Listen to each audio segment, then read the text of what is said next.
आप सब? हम सब तो बिल्कुल ठीक हैं और उम्मीद करती हूँ कि आप सब भी बिल्कुल ठीक होंगे। और ये सुबह 7 बजे का टाइम है और मैं अभी 1 गिलास गर्म पानी पी के और नीटिंग करने के लिए बैठ गई हूँ। और मैं आज 9 बजे तक नीटिंग करूंगी और बीच में 8 बजे अपने लिए 1 कप चाय बना कर ले आऊंगी, क्योंकि इनके पापा जी इस टाइम दुकान पर गए हुए हैं, आज वो घर पर नहीं है, तो अपने लिए ही बना कर लाऊंगी। फिर 9 बजे के बाद मशीन में कपड़े धुलने के लिए डाल दूंगी और पूरे घर में झाड़ू लगाकर फिर खाना बनाऊंगी। तो फ्रेंड, नीटिंग करने के बाद मैंने मशीन में कपड़े धुलने के लिए डाल दिए हैं। झाड़ू लगाने के बाद अब मैं यहाँ पर खाना बनाने की तैयारी कर रही हूँ। अब 9:30 बज चुके हैं, तो कपड़े मैं बाद में ही धोऊंगी, पहले मैं खाना बनाऊंगी, क्योंकि अगर मैं पहले कपड़े धोऊंगी तो फिर खाना बनाने में लेट हो जाऊंगी। और आज खाने में बनाऊंगी मैं पकौड़ी वाली कढ़ी और साथ में चावल। तो चावल के लिए मैंने गैस पर पानी उबलने के लिए रख दिया है और चावल को धोकर मैंने भिगो दिया है। तो अब मैं यहाँ पर पकौड़ी के लिए तैयारी कर रही हूँ। तो पकौड़ी बनाने के लिए मैंने यहाँ पर 4 थोड़े से बड़े साइज के आलू लिए हैं और सेम साइज के मैंने 4 यहाँ पर प्याज लिए हैं। तो आलू प्याज को छील कर मैंने धो लिया है और यहाँ पर प्याज को मैं थोड़े से लंबे लंबे साइज में काट लूंगी, बिल्कुल पतले पतले, और आलू को मैं यहाँ पर कस लूंगी। तो मैं फटाफट इसकी तैयारी कर लेती हूँ और फिर आपके साथ इसे शेयर करूंगी कि मैं कढ़ी कैसे बनाऊंगी। सारी हो चुकी है। तो यहाँ पर मैंने 4 आलू लिए थे जिनको मैंने इस तरह से कद्दूकस किया हुआ है। और कद्दूकस करने के बाद इसका जो पानी था वो मैंने इस तरह से, देखिए, एक कटोरी में निकाल लिया है। और ये जो आलू का पानी है ये स्क्रब और फेस पैक के काम आता है, बहुत ही अच्छा रहता है। और आप चाहो तो इसे किसी और सब्जी में या आटे में इसे यूज कर सकती हैं, लेकिन मैं इसे फेस के लिए यूज करूंगी। और यहाँ पर मैंने 4 ही, जितने साइज के मेरे आलू थे उतने ही साइज के प्याज हैं जो मैंने इस तरह से पतले पतले लंबे लंबे काट लिए हैं। 5-6 हरी मिर्चें, इनको काट लिया है। और ये 1 चम्मच मैंने साबुत धनिया थोड़ा सा इसमें कूट के डाल दिया है। और कढ़ाई में मैंने तेल गरम करने के लिए रख दिया है। अब ये प्याज और हरी मिर्च, धनिया, ये सब मैं इसी में मिक्स कर लेती हूँ और इसमें बेसन डालकर उसे मिला लेती हूँ। तो इसमें मैंने बेसन डाल दिया है और थोड़ा सा डाल देती हूँ ये सब्जी वाला मसाला। नमक इसमें स्वाद के अनुसार डाल देती हूँ और हल्दी भी इसमें मैं थोड़ी सी डालूंगी पकौड़ी के अंदर। तो ये मैंने थोड़ी सी हल्दी डाल दी है और नमक आप अपने स्वाद के अनुसार देख लीजिएगा कि आप कितना खाते हैं। तो ये सारी चीजें मैंने इसमें डाल दी हैं और बेसन अभी मैंने इसमें 4-5 चम्मच ही डाला है। तो मैं इसको इसमें मिलाकर देख लेती हूँ, अगर कम होगा तो थोड़ा सा और डाल दूंगी। तो इसको मैंने मिलाकर देख लिया है। अभी जो प्याज आलू है वो ज्यादा ही अलग अलग दिख रहे हैं, तो मैं थोड़ा सा बेसन इसमें और डाल देती हूँ। और बेसन डालने के बाद इसको मैं फिर से मिला लूंगी। और जब आप इसको इस तरह से मिलाएंगे तो स्टार्टिंग में आपको लगेगा कि बिल्कुल ही सूखा सूखा है, ये इसमें अच्छे से जो है मिक्स नहीं होगा।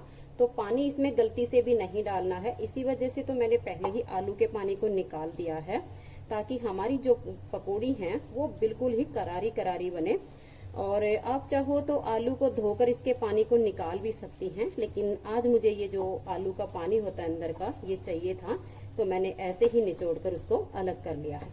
तो ये देखिएगा, अब बहुत ही अच्छा इसका ये बैटर तैयार हो चुका है।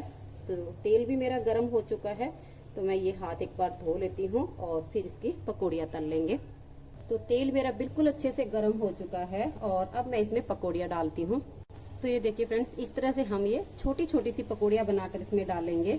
और जब हम इस तरह से बनाते हैं तो बहुत ही स्वादिष्ट ये पकौड़ी बनती हैं। इस तरह की पकौड़ी आप चाय के साथ भी बनाकर खा सकती हैं।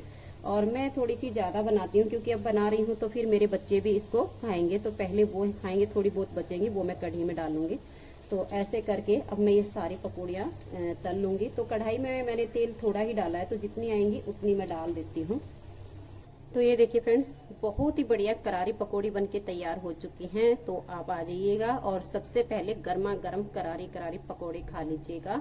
और इसी तरह से करके मैं सारी पकौड़ियाँ बना लेती हूँ। और ये मैं अभी विशाल को डाल के दे के आऊँगी, क्योंकि वो काफ़ी टाइम से वेट कर रहा है कि मम्मी फटाफट पकौड़ी दे दो। तो इसी तरह से मैं सारी बना लेती हूँ।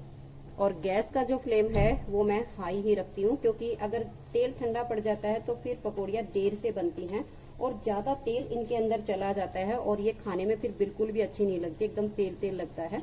तो मैं बिल्कुल हाई फ्लेम पर ही इनको पकाती हूँ। तो ये कम तेल इसके अंदर जाएगा और पकौड़ी बहुत ही स्वादिष्ट बनेंगी। पकौड़ियाँ मैंने बना ली हैं और गैस का फ्लेम मैंने अब लो कर दिया है। और ये जो कढ़ाई में मेरा एक्स्ट्रा ऑयल है, इसमें से मैं निकाल दूंगी और जितने का मुझे छौंक बनाना है उतना ही रखूंगी। तो फ्रेंड्स, एक्स्ट्रा ऑयल को मैंने निकाल दिया है और ये वाली आधी सी चम्मच ऑयल इसमें छोड़ दिया है।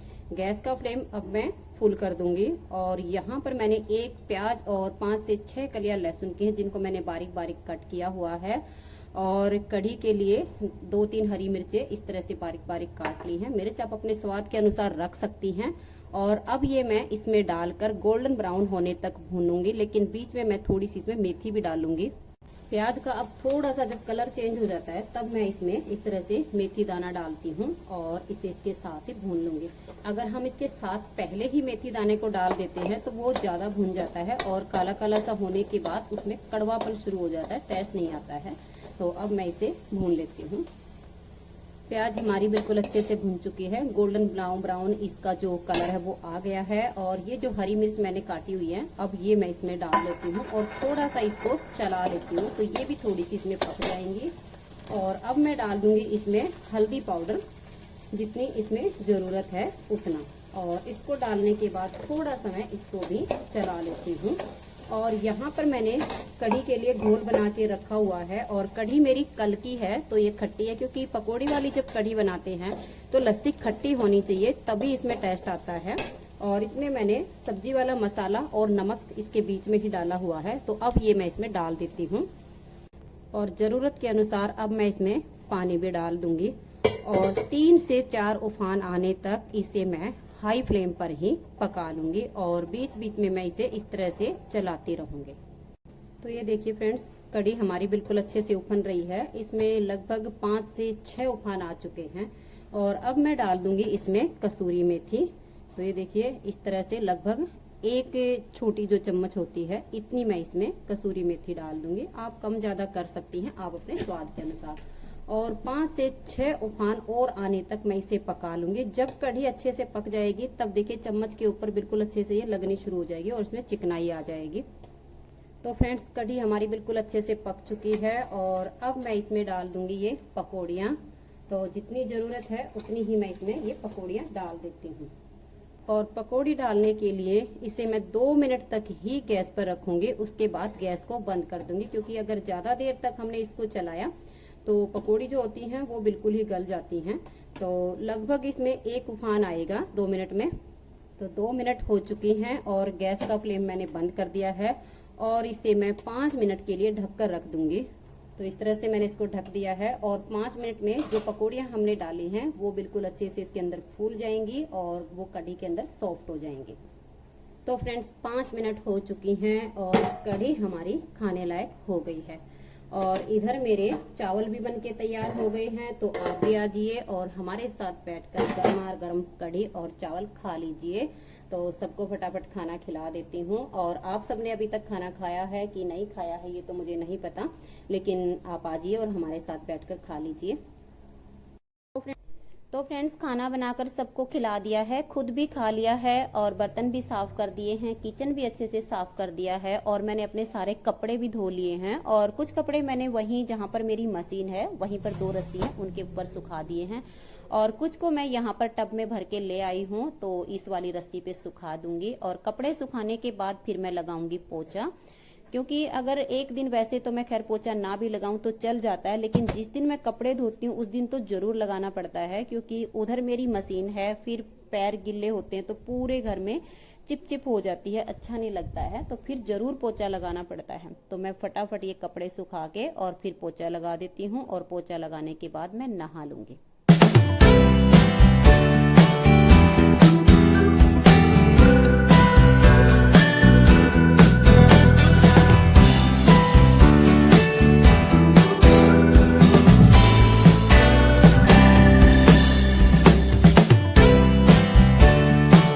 फ्रेंड्स, ये लगभग 9:30 बजे का टाइम है और हम यहाँ पर कुत्तों को रोटी डालने के लिए आए हैं। और आप देख सकते हैं कि जैसे ही हम यहाँ पर इनको दिखाई देते हैं दूर से भागे आते हैं और बहुत खुश हो जाते हैं, क्योंकि इनको पता चल जाता है कि ये अब आ रही हैं तो तुमको खाना खिलाएंगे और बहुत ही ये खुश हो जाते हैं, यहाँ पर ये 4-5 कुत्ते हैं, तो इनको हम रोटी डाल देते हैं और इनको रोटी डालने के बाद अब हम यहाँ पर थोड़ा सा टहल लेंगे, क्योंकि बाहर की हवा लगती है तो थोड़ा सा मन खुश हो जाता है। तो फ्रेंड्स, कैसे हैं आप सब? हम सब तो बिल्कुल ठीक हैं और उम्मीद करती हूँ कि आप सब भी बिल्कुल ठीक होंगे और अपने अपने घरों में बहुत खुश होंगे और सुरक्षित भी होंगे। और फ्रेंड्स, अभी रात के 12:30 बज चुके हैं। मैं अभी नीटिंग ही कर रही थी, तो फिर मैंने सोचा कि सोने से पहले अपने ब्लॉग्स को कंप्लीट कर लेती हूँ और आप सबसे थोड़ी सी बात कर लेती हूँ। और फ्रेंड्स, यहाँ पानीपत में जो है 1 वीक से कोई भी कोरोना का नया मरीज नहीं आया है, तो यहाँ की जो स्थिति है वो सामान्य होनी शुरू हो गई है। नहीं तो रेड जोन में आ गया था, तो इस वजह से यहाँ पर अगर छोटी सी भी चीज लेनी होती थी तो उसके लिए बहुत ज्यादा परेशानी उठानी पड़ती थी। मार्केट बिल्कुल भी नहीं खुलती थी, बस राशन की दुकानें खुलती थी और वो भी सुबह 10 या 11 बजे तक, उसके बाद बंद हो जाती थी, तो दिक्कत हो रही थी। और अब मार्केट खुलनी शुरू हो गई है। सारी मार्केट तो अभी एक साथ नहीं खुल रही है, लेकिन जैसे इधर भी दुकानें होती हैं और इधर भी दुकानें होती हैं, तो एक दिन इस साइड की दुकान खुल जाती है और एक दिन इस साइड की दुकानें खुल जाती हैं। तो ऐसा है कि मार्केट में भीड़ भी नहीं लगती है और लोगों को जो जरूरत का सामान है वो भी मिल जाता है। और मैं भी 2 महीने से 2 चीजों के लिए बहुत ज्यादा परेशान हो रही थी। एक तो माइक के लिए और एक इस ग्रीन टी के लिए। ये भी मेरी लगभग 2 महीने से खत्म हो गई थी। लॉकडाउन जो है शुरू होने से 1 वीक पहले ये खत्म हुई थी, तो फिर मैं सोच रही थी कि ले आऊंगी, किसी दिन मार्केट जाऊंगी, बस टाइम ही नहीं मिला था। और फिर 22 मार्च से लॉकडाउन शुरू हो गया और उसके बाद तो फिर मार्केट की दुकानें ही बंद हो गई, कहीं कुछ मिला ही नहीं। और थोड़ी बहुत दुकानें खुलती थी तो वो राशन की खुलती थी, उन पर ये मिली नहीं थी। और माइक के लिए भी मुझे बहुत ज्यादा प्रॉब्लम हो रही थी। मेरे काफी सारे सब्सक्राइबर व्यूवर्स के कमेंट आते थे कि दी आपकी आवाज नहीं आ रही है। उसका कारण क्या होता था कि अगर मैं फोन को बिल्कुल पास में रखती हूँ तो मेरी आंखों में जो है इसकी जो रोशनी वो चुभती थी, और अगर मैं थोड़ा सा दूर रख देती तो फिर मेरी आवाज इसमें अच्छे से नहीं जा रही थी, तो बहुत दिक्कत हो रही थी। तो ये मैंने जो है माइक मंगवा लिया है, और माइक मैंने अमेजोन से मंगवाया है और 850 रुपए का मंगवाया है। और मेरे जो माइक की केबल है ये 20 फीट लंबी है। तो 20 फीट लंबी में क्या होता है कि कितनी भी दूर फोन रखा हो तो वॉइस अच्छे से इसमें कवर हो जाएगी, इसीलिए मैंने ये थोड़ी सी लंबी तार वाला मंगवाया है। तो मेरी ये दोनों चीजें मिल गई हैं। और ग्रीन टी तो वैसे भी हमारे लिए बहुत ही अच्छी होती है, हमारा वेट भी इससे कम होता है और वैसे भी हमारे लिए बहुत ही फायदेमंद होती है। और मैं हमेशा ही ये ऑर्गेनिक वाली जो है, हर्बल वाली, यही वाली यूज करती हूँ। एक बार मैंने हिमालय की मंगवाई थी तो वो मुझे बिल्कुल भी अच्छी नहीं लगी थी, तो उसके बाद वो नहीं मंगवाती हूँ। और फ्रेंड्स, आज के ब्लॉग्स का मैं यहीं पर एंड करती हूँ। मिलते हैं किसी अच्छे से ब्लॉग्स के साथ, तो तब तक के लिए नमस्कार, बाय बाय।